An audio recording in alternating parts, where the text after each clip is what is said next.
তো এবার আমি বাড়ি চলে যাব। আমার ব্যাগপত্র সব গুছানো হয়ে গেছে। মা আমাকে এই ঢপটা দিয়েছে বাবুদের জামা কাপড় পরে রাখার জন্য। তো খাওয়া দাওয়া হয়ে গেছে, এবার বাবুদেরকে একটু রেডি করে দেবো, আমি একটু রেডি করে নেব। তো অটো গাড়ি আসবে, অটো গাড়ি করে আমরা বাড়ি চলে যাব।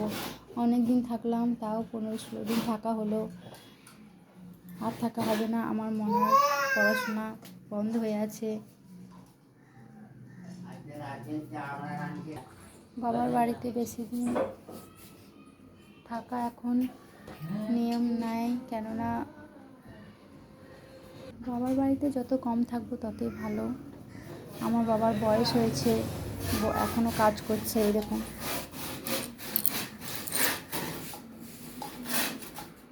তো খুব কষ্ট করে আমার বাবা এখনও কাজ করে, আস্তে আস্তে দুটো পয়সার জন্য।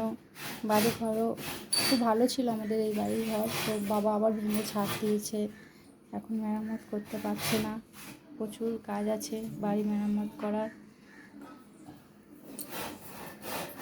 তো বাবার পাশে যে দাঁড়াবো সে সামর্থ্যটুকু আমার নেই, কারণ আমি তো এখন স্বাধীন নেই, আমি পরাধীন। শ্বশুর শাশুড়ি স্বামী যা বলবে তাই আমাকে করতে হবে, তো ওদের কথা মতো চলতে হবে। ওদের সাথে থাকলে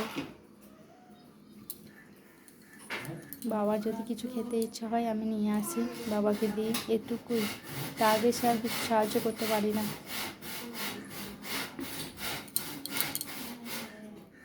তো তোমরা আমাকে সবাই সাপোর্ট করো, আমি যেন আমার মা বাবার পাশে একটু দাঁড়াতে পারি এবং মা বাবাকে একটু সাহায্য করতে পারি।